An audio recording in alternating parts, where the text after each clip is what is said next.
fica naquela mesmo de ter que ganhar. Acho que tem que ganhar, o torcedor está esperando, seria decepcionante não ganhar, entendeu? Ah, só fez a obrigação, é isso mesmo, porque é melhor não, legal que fez, leva a taça para casa, tira esse barato aí que o Pedro se referiu com relação ao Vasco. Pois é, perdemos lá, mas ficamos com o que interessava, que era o troféu.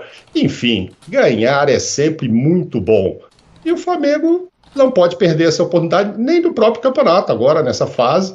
Ele continua sendo o favorito, e se não ganhar o campeonato, vai ser um pouco surpreendente, principalmente se não for o Fluminense o campeão, né? Se for um dos menores, vai ser muita surpresa, sim, por tudo que representa o Flamengo. E pelo menos, se não alivia a barra do Rogério, não coloca fogo, entendeu? Porque se não ganha, meu Jesus, puxa vida, tá vendo só? Aí começa a buscar tudo lá atrás e tal. Então, eu acho que ele quer, sim, também ganhar o Campeonato Carioca, por mais que esses campeonatos estaduais não sejam admirados por todos, mas para quem não ganha é sempre ruim. Tem muitos que têm crise, tem time que perde técnico, enfim. Então, é sempre bom estar ganhando e o Flamengo está fazendo isso. E para você, Rodrigo Bueno, essa campanha do Flamengo, teve o clássico com o Vasco, que não conseguiu vencer, mas leva a Taça Guanabara e agora já pensa no jogo da Libertadores. Boa noite para você, Bubu. Boa noite para você, Felipe, presidente, Pedro, Zé. Obrigado pelas palavras, Zé. Também estava com saudade, a gente estava comentando fora do ar. E como o Zé é bem informado, hein? O Zé tem informação que ele não pode dar no ar. Ele contou para mim, como eu preservo a fonte... Eu não vou contar o que ele me contou aqui, mas a informação que ele tem de bastidor... Não, mas preserva a fonte, mas não a notícia, Rodrigo. Não. Preserva a fonte, mas a notícia joga aí. Aqui é parceria, é o camisa 5 e o camisa a 10. A fonte você já entregou. Aí o time, entendeu? A fonte... Exato. A fonte é o Zé, você já disse que a fonte você não preservou. Só falta a notícia. A notícia não dá, nesse horário não dá. Talvez em outro programa, quem sabe numa transmissão aí, eu e o Zé junto aí, a gente possa dividir essa informação com o público. Por enquanto, infelizmente, não vou poder. Eu vou seguir a linha do chato. Eu sei que agora vão me chamar de bairrista, porque eu nasci em São Paulo, estou em São Paulo, mas eu casei com uma carioca, morei os últimos 9 anos no Rio de Janeiro, meus filhos continuam no Rio. Então, né, eu abracei o Rio de todo, casei no Rio de Janeiro, então, quer dizer, me sinto hoje quase tão carioca quanto paulista. A Taça Guanabara hoje vale praticamente nada, porque se ela tem um glamour e tem um charme pela história, é o 23º título do Flamengo, isso era numa época em que o estadual valia mais, tinha um peso maior, e a própria fórmula de disputa era diferente. Você tinha um mata-mata, quase sempre com grandes clássicos para decidir. Essa Taça Guanabara foi, digamos, nos pontos corridos e chegou na reta final o Flamengo disputando com um time que não é um grande rival, não é um time grande. A ponto do Rogério Ceni ter poupado o time.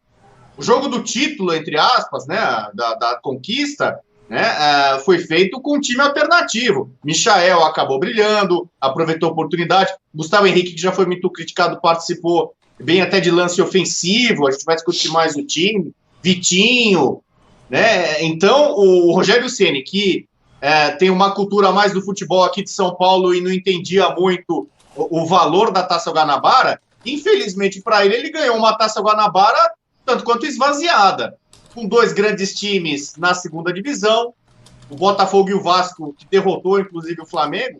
Então, a coisa mais legal, para mim, disparado, eu estou aqui minimizando um pouco isso, na linha que eu fazia com o Grêmio do Renato Gaúcho. O Renato Gaúcho arrotava, ganhamos 7 títulos. Aí você vai ver, tinha a Recopa Gaúcha. Qual que é a relevância para mim? Eu não sou gaúcho, não estou aqui desdenhando o calendário do futebol gaúcho, mas você arrotar para o Brasil inteiro, ganhamos 7 títulos, incluir a Recopa Gaúcha, convenhamos, é legal ser campeão, título, tal... Nem sempre contra o Inter, né? A Recopa Gaúcha até, às vezes contra um time pequeno, pouca visibilidade. A Taça Guanabara desse ano foi meio que assim, né? Digamos, se tem uma obrigação do Flamengo, ser campeão estadual. Ele tem que ganhar o campeonato estadual. Se ele perde o estadual para o Fluminense na final, ninguém vai nem lembrar que ele foi o campeão da Taça Guanabara desse ano. com time alternativo, começou de novo com garotada, né? O Rogério fora, com razão, né? O Flamengo ganhou com o pé nas costas, né? Preservando titulares no começo, ganhou. Então, para mim, a coisa mais positiva foi o massagista, o seu Ademir, que foi homenageado. Como tem o protocolo, e aí é a tradição da Taça Guanabara, tem a taça e você entrega ali, para festejar o campeão, né, um gesto muito nobre, especialmente do Diego Alves, de ter homenageado a figura do seu Ademir, massagista de 40 anos do Flamengo, né, um cara que representa ainda essa época do futebol raiz, e de quando a Taça Guanabara realmente valia muita coisa. Se a gente discute hoje o valor do estadual, imagina a Taça da Guanabara. O City ganhou a Copa da Liga da Inglaterra, que eu comparo com o estadual. Para mim, estadual no Brasil devia ser como a Copa da Liga da Inglaterra. Eu não sei descrever na Inglaterra o que seria a Taça Guanabara. Pessoal, vamos fazer o seguinte, a gente logo na abertura mencionou, e tem muita gente mandando mensagem, e continue mandando hashtag na veia, pra gente, eu uso muito vocês como termômetro aqui para trocar figurinhas com os nossos comentaristas. O Everton Ribeiro, essa possibilidade, dá negócio, não dá? Vamos colocar na tela o que envolve esse assunto do Everton Ribeiro, que não vive a melhor das fases no Flamengo. Temos, produção? Temos os números. O Flamengo pensa em vender o Everton Ribeiro por 65 milhões de reais. Primeiros 6 meses no Flamengo, 40 jogos. Últimos 6 meses no Flamengo, 29 jogos. 7 gols contra 2, assistências 6 contra 4. Foi importante, ele chegou em 2017. 2 cariocas, 2 brasileiros, 2 Supercopas do Brasil, 1 Libertadores e 1 Recopa. Pedro, começando contigo, a gente já falou que o Everton não está jogando o melhor do futebol dele. Não necessariamente esteja jogando mal, esteja horrível, mas para um cara decisivo, ele não está numa fase hiper decisiva. E o Flamengo deu a entender que se chegar a proposta, é um cara que ele liberaria. É um jogador dessas estrelas que poderia dar samba, enquanto outras a gente percebe que o Flamengo segura com mais força. Você acha que o Everton Ribeiro, nessa equação financeira versus técnica, é o cara que hoje em dia das estrelas daria para abrir mão se fosse por um bom negócio? Felipe, tem um cara aqui com uma certa bagagem, com uma experiência respeitável, o nosso presida Mauro Naves, que acompanhou centenas e centenas de negociações ao longo da carreira dele. E muitas das negociações das cifras mais altas dos principais clubes. E acho que ele talvez confirme o que eu vou falar e vou até jogar um pouco a pergunta para ele.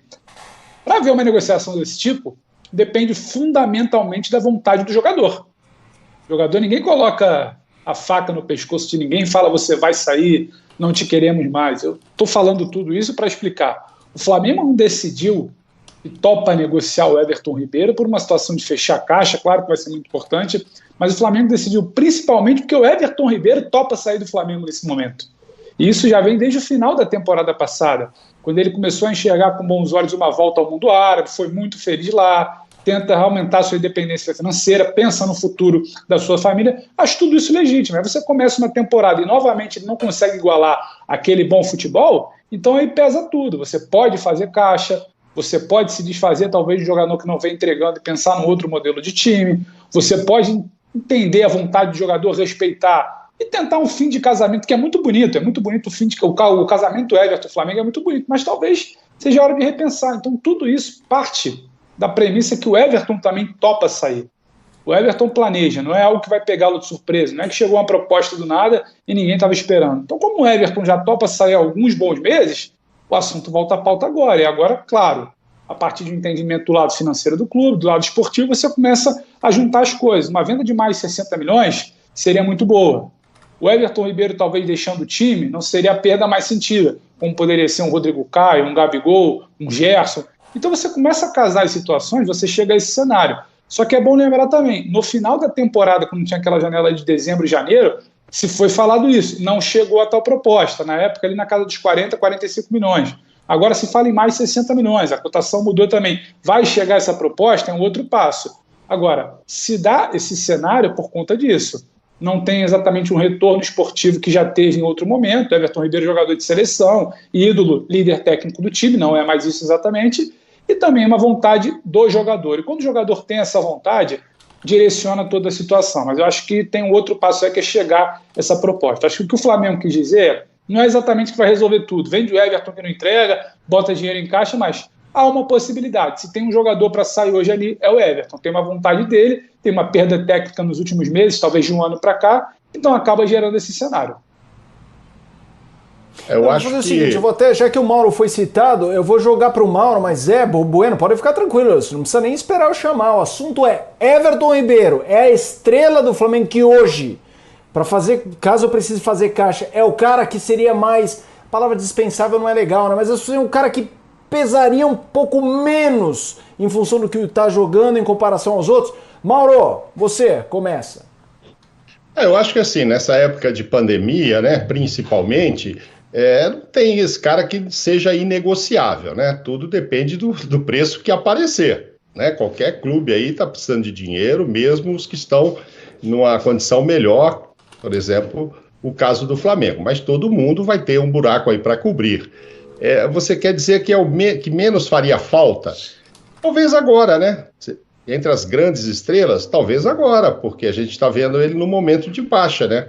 Se fosse lá em 19, até o início do ano passado, eu considerava ele o melhor jogador que estava atuando no Brasil. Ele era fundamental, não à toa foi para a seleção, etc. e tal. Agora, teve essa queda. Com a idade que está, esse valor me parece muito bom. Evidentemente, vai ganhar mais grana lá, como disse o Pedro, lá fora, né? Indo para o mundo árabe, etc. Joga lá mais uns 3 anos, e aí aumenta o patrimônio e tal, e encerra feliz. E sai feliz também, eu acho que do Flamengo.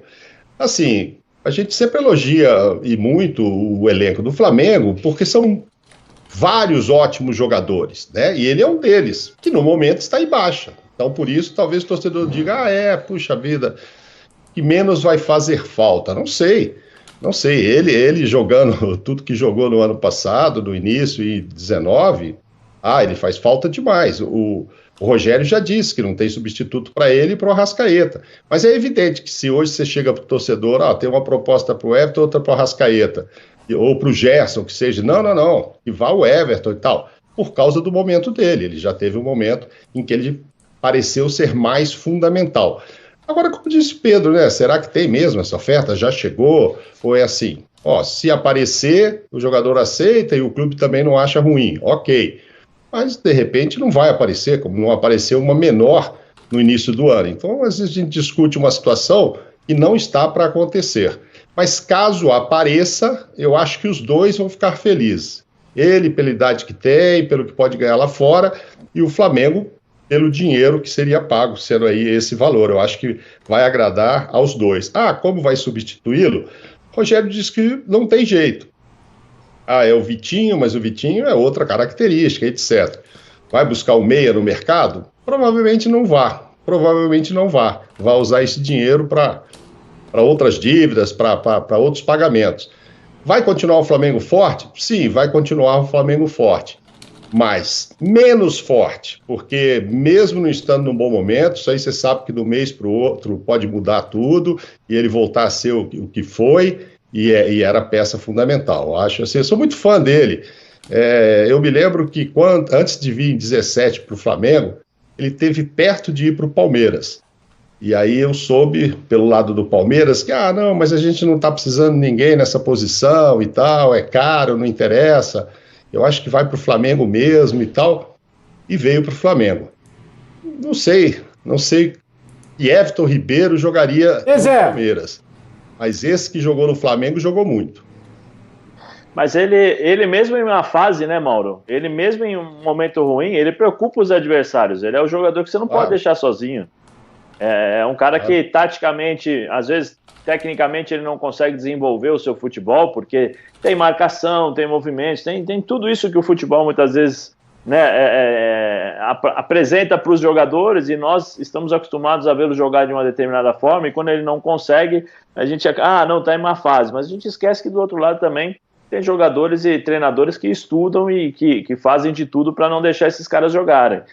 E mesmo assim, ele taticamente ele é importante, porque ele dá várias opções, né? Às vezes ele vem por dentro, abre o corredor para o Isla, né? Às vezes ele joga infiltrado e aí ele libera